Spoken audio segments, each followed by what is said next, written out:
Hi, Maggie here again with the latest episode in The Vocal Human. Um, Today I wanted to maybe dwell on a little bit of history, which I think is important to what's going on now, and maybe state some basic truths. Um, as I mentioned before, I'm an English person that's living now for the last 20 years in the US, and the situation that's presenting itself in the US is threatening, to say the least. And as I've mentioned before, this is not just a US thing, it's worldwide, but the US, with its position in world affairs and politics, maybe would have a bigger effect on the world as a whole than maybe some of the more local problems. Um, what some call the Great American Experiment obviously pretty much started nearly 250 years ago with the Declaration of Independence. And by doing that, they were trying to break away from the enforcement and the control of the British realm, monarchy and government. Just to give a little insight on that, the British way of doing things, in name, Britain was a or it still is a constitutional monarchy, and in name, as I say, they were that way for almost 1,000 years now. Certainly after the Civil War in the mid 17th century, it became far more controlled by Parliament.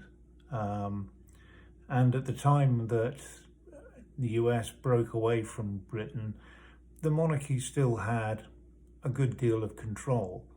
But certainly from about 200 years ago onwards, the monarchy was very much just a head of state, a symbolic thing, although they still are very important to the structure and the continuity of the British system. They have no real power.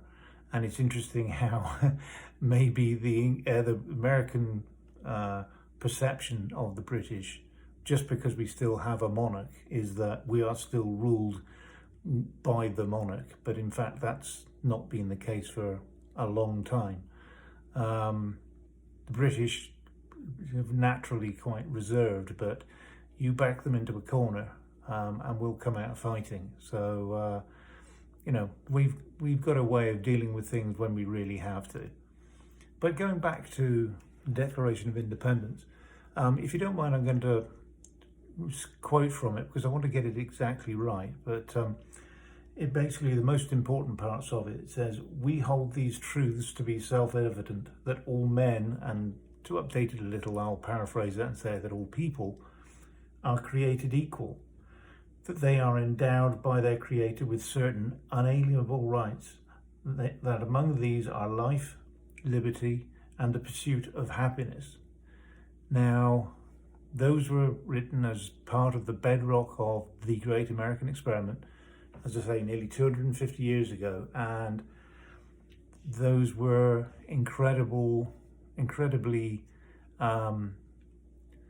important words that have stood the test of time. They are as important now as ever, and some regard that as the birthplace of democracy. Well, it's not. It's the birthplace of this system of democracy. And since then, America has grown in power and influence, and just as England has the echoes of its empire, America has got very used to being preeminent in most things.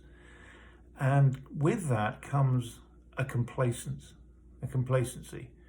that everything's going to be fine, that with the democracy that we have, that it'll all work out and it'll all be fine, and we don't really need to do anything about that much. It'll just be okay. You're certainly not used in the recent past to the threat that is actually very real to democracy. And in fact, lost sight of the fact of just how fragile all those things that you hold dear, that all people are created equal, the absolute right of life, liberty, and the pursuit of happiness. You just take those for granted, but you cannot afford, certainly this year, to take that for granted. They are under threat, they are under attack. And if you believe in this experiment, then now, and more than any other time, it's a time you have to come out fighting for it. Because it's not up to others, it's up to all of us as individuals.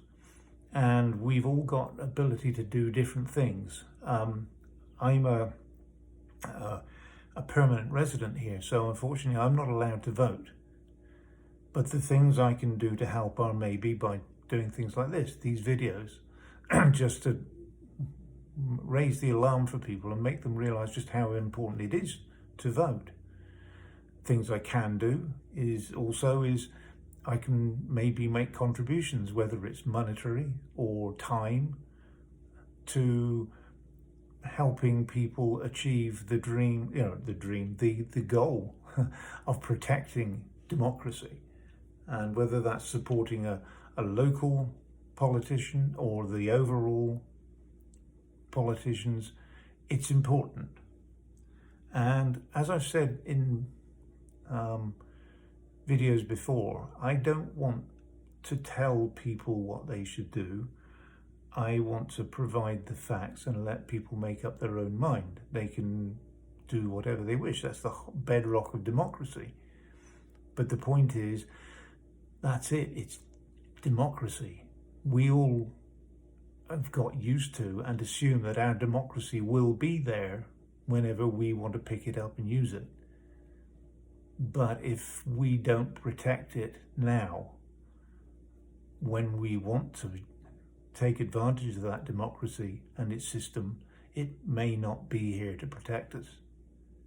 It is a very real possibility that if things go a certain way, come November, that everything that this nation has got used to over the last 200 and whatever it is years will be eroded, done away with the stroke of a pen.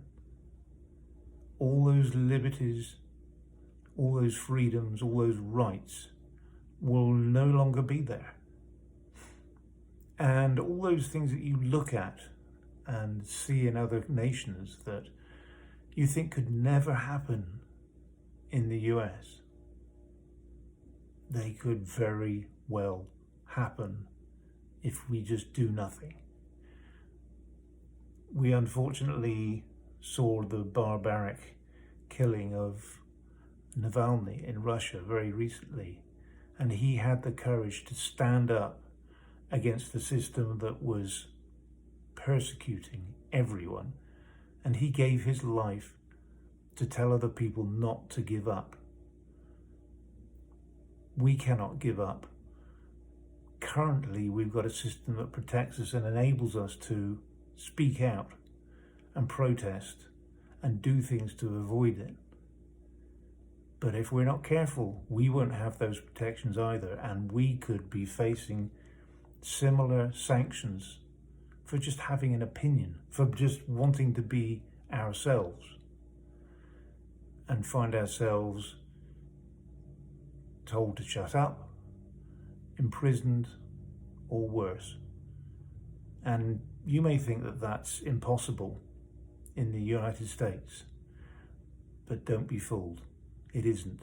It could happen if you don't take control and fight back. So please, do whatever you think you can do to fight. It is important. And I don't mean violence. I mean, do anything you can to support democracy and normalcy, as they say here. I don't like that word. I prefer normality, but do anything. Let's make politics boring again. Okay, so I'll leave it there, but thank you for your time. Please thumbs up or subscribe if you like this. Leave me comments as to how things, things you might want to improve. Again, go to places like the Midas Touch. I keep shouting out to them, but they are wonderful, providing the facts of the situation. So check the data, check the facts, and then act accordingly. Okay? I'll leave it there for now. Bye. Big hugs from me. Bye for now.